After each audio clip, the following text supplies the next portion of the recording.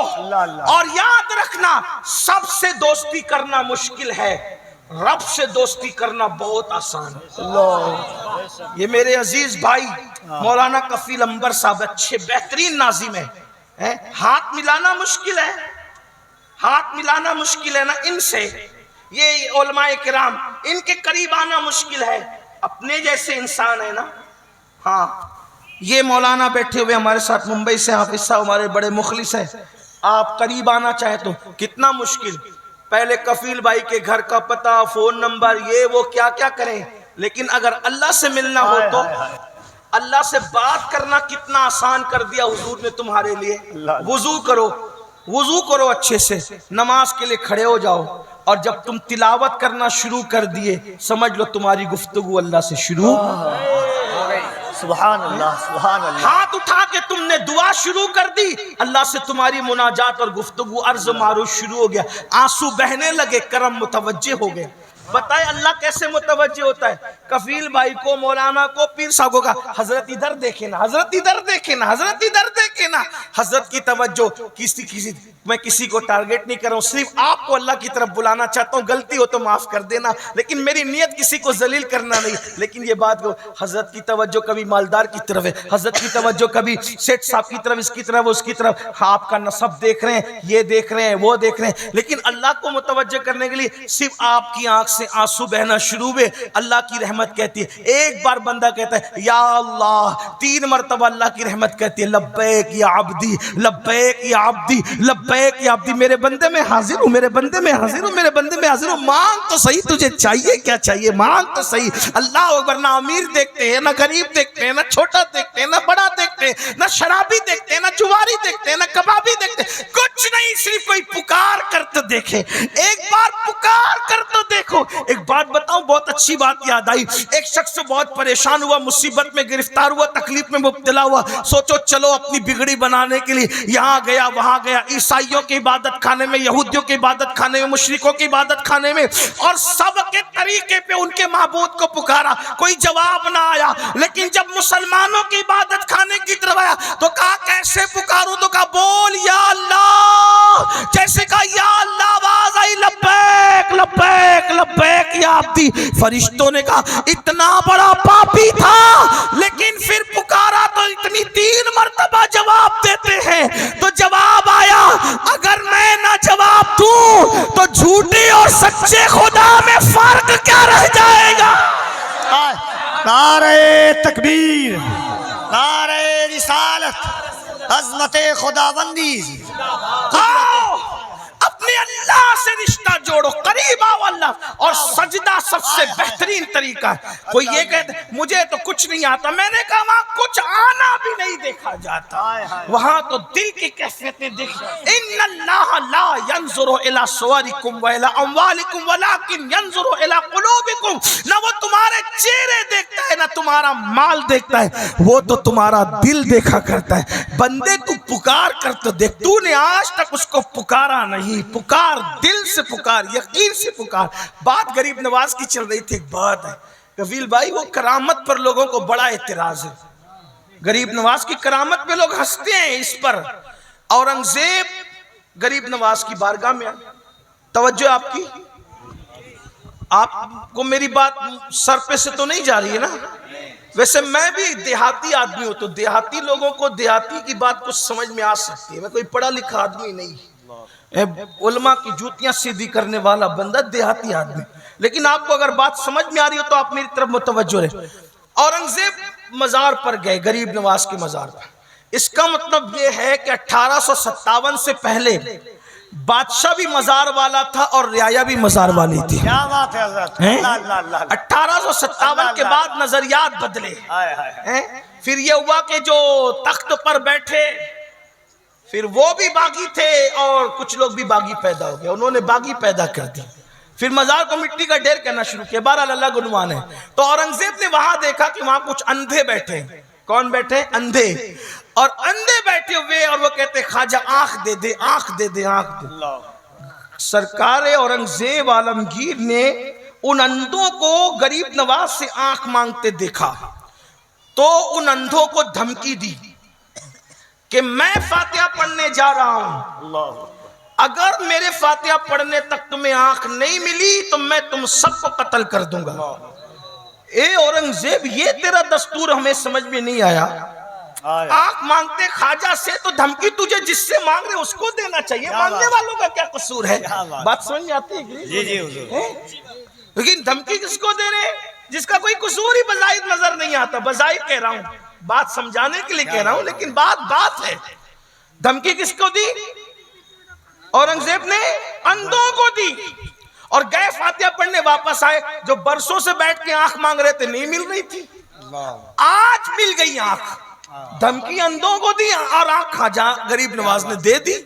اچھا, لوگوں کو یہ بھی لگا کہ یہ ابھی شرک کے خلاف تقریر کیا, پھر شرک بکا کہ غریب نواز نے آنکھ دی. میں نے کہا تجھے نہیں پتا, تجھے نہیں پتا. جب ہم کہتے ہیں نا کہ ڈاکٹر نے دوا دی تو میں اچھا ہو گیا, تو یہ بھی تو شرک ہو سکتا ہے نا؟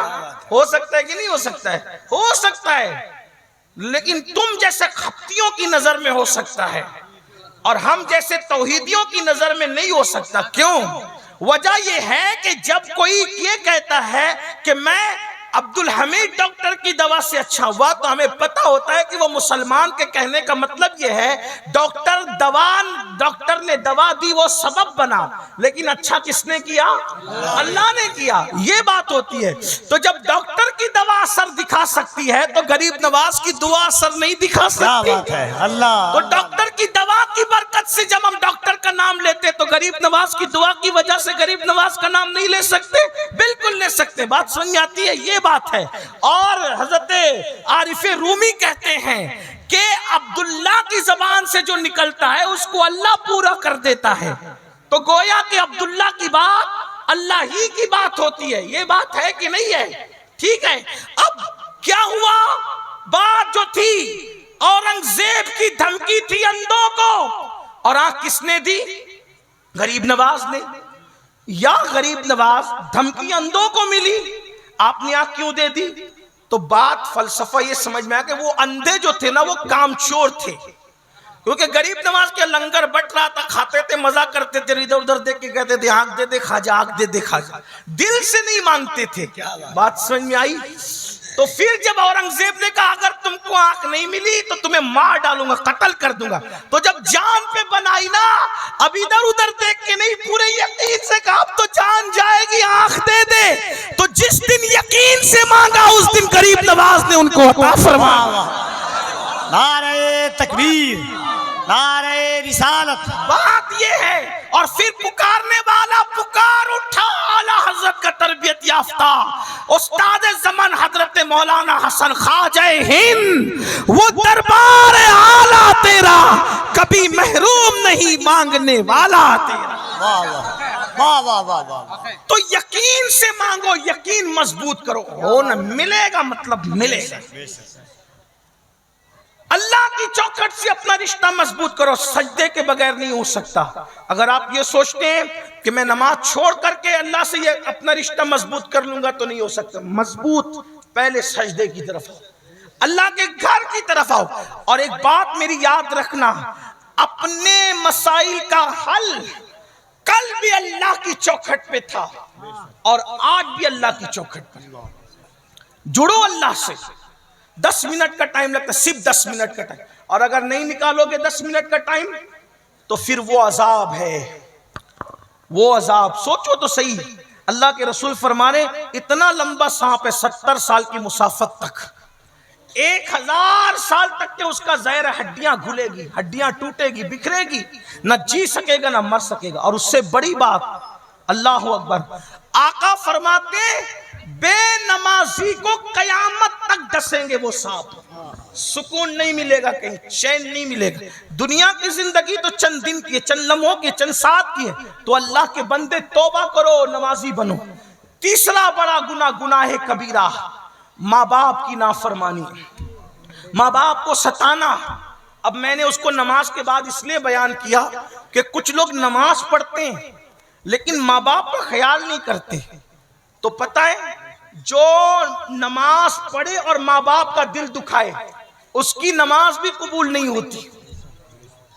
اللہ کے رسول فرماتے ہیں جس سے ماں باپ راضی اس سے اللہ راضی، جس سے ماں باپ ناراض اس سے اللہ ناراض. آج کل نوجوان لڑکیوں کا کیا حال ہو گیا؟ انہیں ماں باپ کی کوئی پڑی ہی نہیں، پرواہ ہی نہیں ان کو. ماں باپ کی کچھ پڑی نہیں، کوئی پرواہ نہیں ان کو. کیا حال ہے ان کا؟ ماں باپ کو بڈھا بڈھی ڈوکرا ڈوکری پتہ نہیں کیا کیا کہتے ہیں اور ہنستے ہیں. بیوی کا منہ دیکھ لیا ماں باپ سے بغاوت. اور آج کل کی لڑکیاں اور بچیاں بھی ایسی ہیں کہ معاذ اللہ ان کو سب سے زیادہ برا کوئی لگتا ہے دنیا میں تو ساس اور سسر برے لگتے. ایسی عورتیں اپنا بہت بڑا نقصان کر رہی ہے. کیا نقصان کر رہی ہے پتہ ہے؟ اپنے شوہر کو وہ جہنمی بنا رہی ہے. کیونکہ جب تو اپنے شوہر کو ماں باپ کی بغاوت سکھائے گی تو تیرا شوہر تو جہنمی ہوگا. تو اچھی بیوی وہ نہیں ہو سکتی جو شوہر کو جہنمی بنائے. اور پھر سن لو اللہ کے رسول نے فرمایا، اگر قوم کی بیٹیاں یہاں موجود ہے تو دل کے کانوں سے سن لو. اللہ کے رسول فرماتے کما تدین تدان، تم جیسا کرو گے ویسا بھرو گے. آج تم بہو ہو کل تم ساس بنو گی. اگر آج تم نے اپنی ساس اور سسر کی مخالفت کی، جب تم ساس بنو گی تو تمہاری بہو بھی آنے والی تمہاری مخالفت کرے گی. اس بڑھاپے میں کانپتے ہوئے ہاتھ میں کانپتے ہوئے وجود میں جب تم لوگوں سے شکایت کرو گی کہ میری بہو تو مجھے کھانا نہیں دیتی، تکلیف پہنچاتی ہے.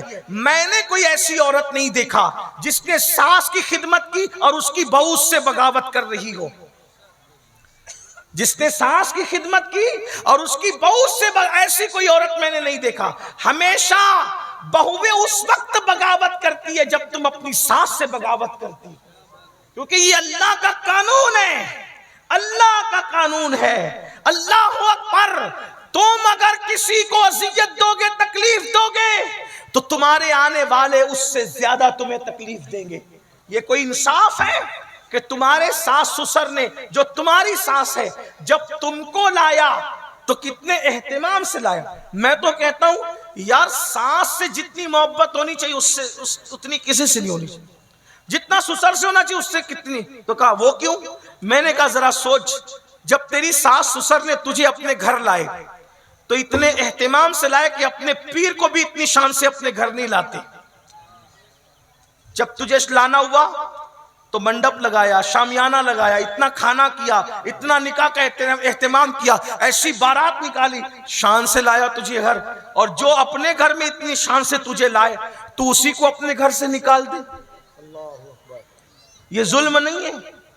اور یاد رکھنا حضرت ابو موسیٰ اشعری جس وقت یمن کے قاضی بن کر مدینے سے یمن جا رہے تھے تو اللہ کے رسول نے ان کو نصیحت کی تھی، اے ابو موسیٰ، بلکہ ابو موسیٰ نہیں، حضرت معاذ بن جبل جب یمن کے قاضی بن کے جا رہے تھے تو اللہ کے رسول نے معاذ بن جبل سے کہا، اے معاذ، مظلوم کی بد دعا سے بچنا، کیونکہ مظلوم کی بد دعا اور اللہ کے درمیان کوئی پردہ اور حجاب نہیں ہوتا. تو مظلوم اگر کتا ہو تو اس پر ظلم کرنے سے بھی عذاب آتا ہے. مظلوم اگر چڑیا ہو اس پہ ظلم کرنے سے بھی اللہ کا عذاب آتا ہے. اگر ساس سسر کو تم مظلوم بنا دو، ماں باپ کو تم مظلوم بنا دو، ان پہ ظلم کرو تو کتنی تباہی آئے گی. اس لیے میں نوجوانوں سے کہتا ہوں کتنی بڑی سے بڑی نعمت کو کھونا ہو تو ماں باپ کے لیے کھو دو، مگر ماں باپ کو مت کھونا، کیونکہ ماں باپ ایسی نعمت ہے کہ ایک مرتبہ کھو دو تو دوبارہ وہ نعمت نہیں مل سکتی. دوست کھو دو دوست ملے گا، بچے مر جائیں اللہ نہ کرے بچے پھر پیدا ہوں گے، علم چلا جائے پھر حاصل ہوگا، دولت کھو دو پھر ملے گی، بلکہ اگر عبادت بھی کھو جائے پھر عبادت مل سکتی ہے. لیکن ماں باپ وہ نعمت ہے ایک بار چلی گئی نا دوبارہ نہیں مل سکتی. اور جس کے دامن میں ماں باپ کی دعا نہیں وہ دنیا میں کبھی سکون اور چین کی زندگی نہیں گزار سکتا. ماں باپ کی دعا چور کو ولی کتب بنا دے، ابدال بنا دے، اور ماں باپ کی بد دعا ولیوں کو بھی ولایت سے نیچے گرا دے۔ آپ کیا سمجھتے ہیں؟ بڑے بڑے ولیوں کی ولایت چھن گئی ماں باپ کی بد دعا سے۔ حضرت فضیل بن عیاض ولی بنے، جب ان کی زندگی ہم نے پڑھی تو کہا ڈاکو بھی ولی بنتے ہیں، تو ان کی ماں کی دعا ہمیں نظر آئی ان کے پیچھے کہ جب وہ ڈکیتی کرتے تھے تو ان کی ماں دعا کرتی تھی اللہ اس کو سدھار دے۔ بشر حافی پوری رات بغداد کے میخانوں میں شراب پیتے ہوئے پڑے رہتے تھے۔ ہم نے سوچا صرف بسم اللہ کا ورق اٹھا کے بھی کوئی ولی بنتا ہے؟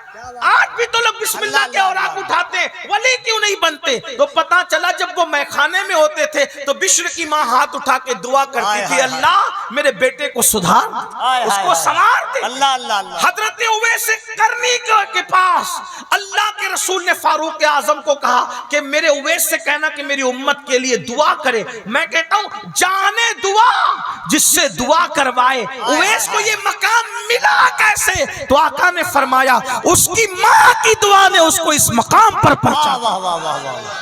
ماں کی دعا سے کوئی اویس بن رہا ہے، ماں کی دعا سے کوئی بشر حافی بن رہا ہے، ماں کی دعا سے کوئی فضیل بن عیاض بن رہا ہے، ماں کی دعا سے کوئی مخدوم ماہینی بن رہا ہے، ماں کی دعا سے کوئی سلطان العارفین بایزید بستامی بن رہا ہے، ماں کی دعا سے کوئی مخدوم اشرف جہانگیر سمنانی بن رہا ہے۔ یہ ماں کی دعائیں، ماں کی دعا کسی کو غوث العظم دستگیر بنا رہی، ماں کی دعا کسی کو خواجہ اعظم بنا رہی۔ بلکہ ایک بات آپ سے کہوں، میں کوئی بہت علم والا انسان نہیں، لیکن آپ کوئی کامیاب آدمی کی زندگی پڑھو، میں اس کے پیچھے ماں ثابت نہ کروں تو پھر کیا بات ہے، اللہ اللہ۔ بلکہ ہمارے آقا صلی اللہ علیہ وآلہ وسلم کو کسی کی دعا کی ضرورت نہیں، لیکن حضور علیہ السلام جب بچپنے میں ہے، حضور کی امی کہتی تھی اللہ میرے لال کو عروج عطا فرما، میں نے ایسے لال کو پیدا کیا ہے جس کی وجہ سے مشرق و مغرب میں میرے ڈنکے بچیں گے۔ آپ بتائیں تو صحیح، ماں کس کے پیچھے نہیں؟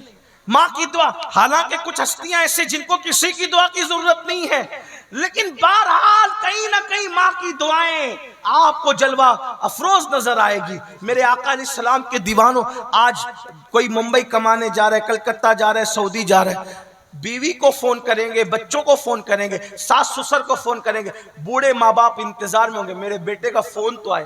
اولاد کو فون تک کرنے کی توفیق نہیں۔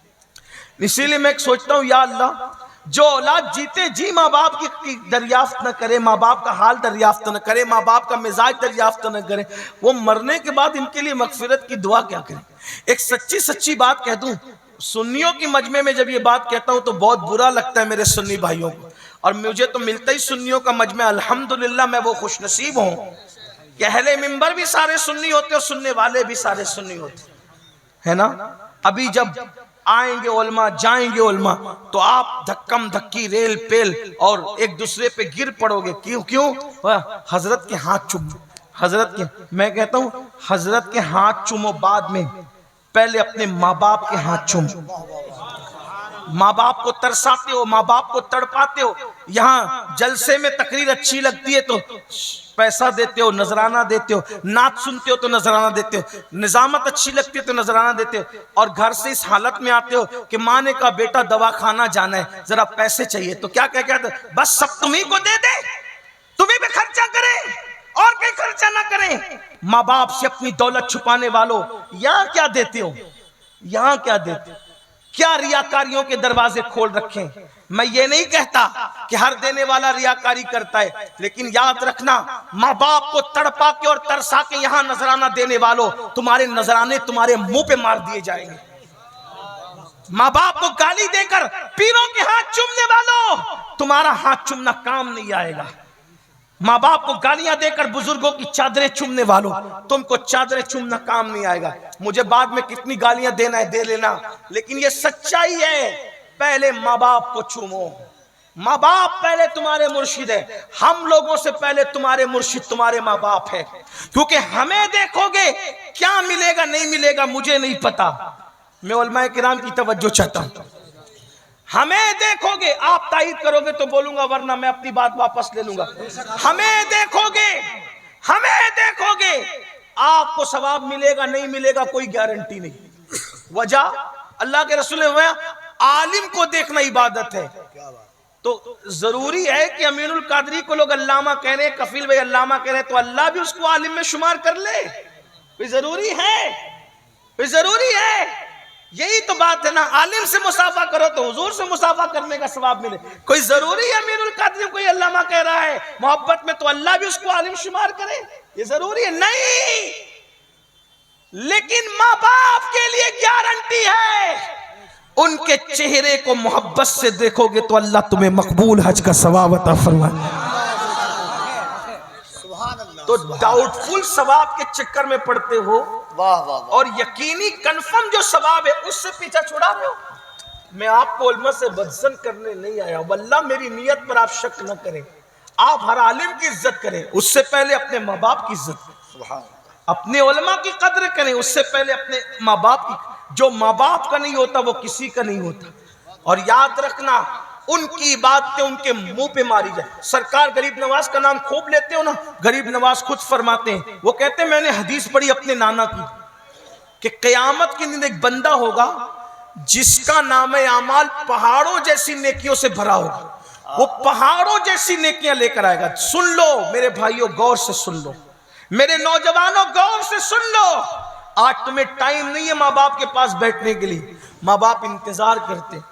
جیسے تم بچپن میں ماں باپ کے لالچی تھے نا, آج بڑھاپے میں ماں باپ تمہارے لالچی ہیں. جیسے تم بچپن میں کہتے تھے نا میرے ابا میری امی, آج میرے بوڑھے ماں باپ کہتے ہیں میرا بچہ میرا بیٹا. ان کو نہ ستاؤ, انہیں نہ تکلیف پہنچاؤ, ان کا دل نہ دکھاؤ, تباہی ہوگی, بربادی ہوگی. کبھی ترقی نہیں ملی ماں باپ کے ستانے والوں کو, کبھی عروج نہیں ملا.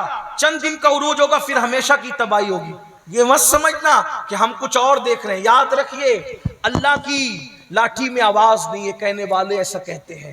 اللہ کا جب عذاب آتا ہے تو پھر آتا ہے, بربادی آتی ہے تو آتی ہے. اور یاد رکھنا ماں باپ کی بد دعا کبھی نہ کبھی ضرور رنگ لاتی ہے. نہ ان کی دعا رد ہوتی نہ ان کی بد دعا رد ہوتی. ان کے لیے ٹائم نہیں. کچھ گالیاں دے رہے ہیں, گھر سے نکال دیا ہے, کسی نے بہن کے یہاں پہنچا دیا, کسی نے یہاں پہنچا دیا, کسی نے وہاں پہنچا دیا. کسی کے ماں باپ مسجد کے زینے پہ بیٹھ کے بھیک مانگ رہے ہیں. یہ ماں باپ کا حال ہے, یہ حال ہے. اللہ اکبر, کیا جواب دو گے اللہ کی بارگاہ. سرکار غریب نواز فرماتے ہیں پہاڑوں جیسی نیکیاں لے کر کے ایک شخص آئے گا, حدیث پاک ہے, اور اس کی نیکیاں جب میزان پہ تولی جائے گی تو میزان بھر جائے گا. وہ اپنی نیکیاں دیکھ کے خوش ہوگا, ان قریب میں جنت میں جاؤں گا, ان قریب. ایسے میں کاغذ کا ایک چھوٹا سا ٹکڑا اس کے گناہ کے پلڑے میں گرے گا. جیسے گناہ کے پلڑے میں گرے گا تو اس کے گناہ کا پلڑا بھاری ہو جائے گا. حکم ہوگا اس کو منہ کے بل گھسیٹتے ہوئے جہنم میں لے جاؤ. پہاڑوں جیسی نیکیاں لانے والا. میرے بھائیوں اپنے پاس تو نیکی ہے بھی نہیں. ہم تو جمعہ کی بھی 2 رکعت نماز پڑھ کے بھاگ جاتے ہیں. ہم جمعہ میں بھی 14 رکعت پوری نہیں پڑھتے. آپ غور کرو فجر کب پڑھی تھی آج سے پہلے اپنی زندگی میں؟ فجر کب ہے ذرا سوچو تو صحیح. پوری زندگی فجر نہیں پڑھی. جنہوں نے پڑھی ان کو وضو کرنے کا طریقہ نہیں پتا, غسل کرنے کا طریقہ. ایک اچھا عالم اگر اپنا وضو چیک کرے تو ہم اپنا وضو ثابت نہیں کر سکتے. اللہ چیک کرے گا تو کیا وضو ہمارا ثابت ہوگا اور کیا غسل ثابت ہوگا؟ سوچو تو صحیح. کچھ نہیں اپنے پاس. جن کے پاس ہے ان کا کیا حال ہے. فرمایا پہاڑوں جیسی نیکیاں لے کر آئے گا, میزان بھر دے گا, لیکن صرف ایک کاغذ کا چھوٹا سا ٹکڑا گناہ کے پلڑے میں گرے گا تو گناہ کا پلڑا بھاری ہوگا. حکم ہوگا اس کو منہ کے بل گھسیٹتے ہوئے جہنم میں لے کر جاؤ. وہ کہے گا اللہ میرا گناہ کیا تھا, یہ کاغذ کے چھوٹے سے ٹکڑے میں لکھا کیا تھا جس نے میری ساری زندگی کی نیکی کو ہلکا کر دیا. تو اس وقت تو فرمایا جائے گا بندے تو نے صرف ایک مرتبہ اونچی آواز سے اپنی ماں سے یا اپنی باپ سے بات کی تھی, چلا کر اپنی ماں سے یا اپنے باپ سے بات کی تھی. وہ چلانے کا ایک گناہ لکھا ہوا تھا جس نے ساری زندگی کی نیکی کو ہلکا کر دیا. ماں باپ سے چلا کے بات کرو تو یہ مسلک اعلیٰ حضرت کا نعرہ خوب لگاتے ہو. کبھی سیکھا بھی مسلک کیا ہے؟ مسلک اعلیٰ حضرت کا مطلب اعلیٰ حضرت کا راستہ. اعلیٰ حضرت کیا فرماتے ہیں؟ اعلیٰ حضرت نے صرف مصطفیٰ جان رحمت پہ لاکھوں سلام ہی نہیں لکھا,